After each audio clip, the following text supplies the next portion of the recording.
So do you feel pretty comfortable with the couple practice drills, a couple of things that we've changed in your setup today? Yeah, it'll be nice to have something to come out and work on rather than just, blast balls out here until I get aggravated. Yeah, no kidding. Well, next time we'll get more into some short game. I know you said, you wanted to work on your wedges at some point, get a little bit better contact with those as well. So we'll get into some short game, and we'll do a little review of today's lesson next week. But in the meantime, make sure that you're getting in at least an hour of practice every day. Okay. If you want to get better, you want to get down to those low scores, it's going to take some time and some practice. So thanks again, Matt, for today. Appreciate it. Thank you. I'll see you next week. Perfect. How did the practice go this week with the posture and club path stuff with full swing? Good. It's not hooking as much. I mean, I know it's not going to fix itself overnight, but the setup still feels weird, but it feels less weird.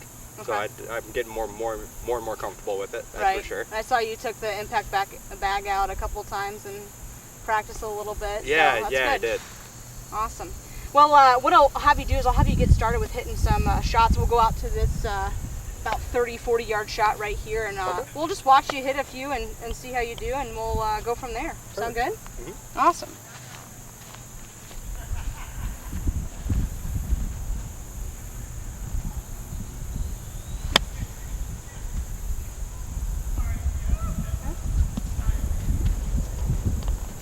I think we have like 75, 80 yards.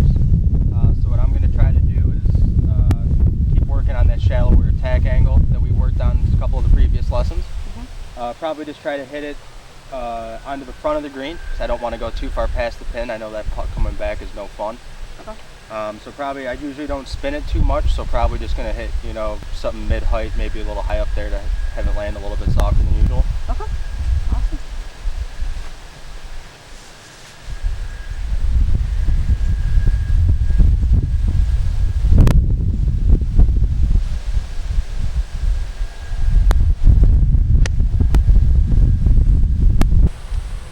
Made it to your second shot. So what would you typically do from this distance away?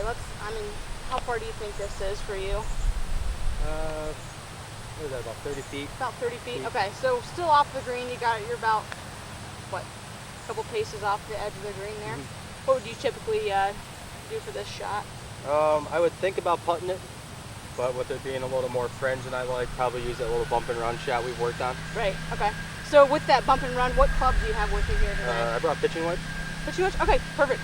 Is that, would you say that's about your 30-foot range of shot? Okay. Yeah, it should be. All right, let's do a little bit of a reminder on this. I know we worked on this a couple lessons ago, but remember, real important to have our weight forward, hands pressed forward, de-locking that club face, okay? Looking for that cutting stroke type motion through the ball. Idea is to get it on the green as soon as possible, roll the rest of the way. You're going to read this the same as you would your putt if you were putting it from here. So go ahead and try that.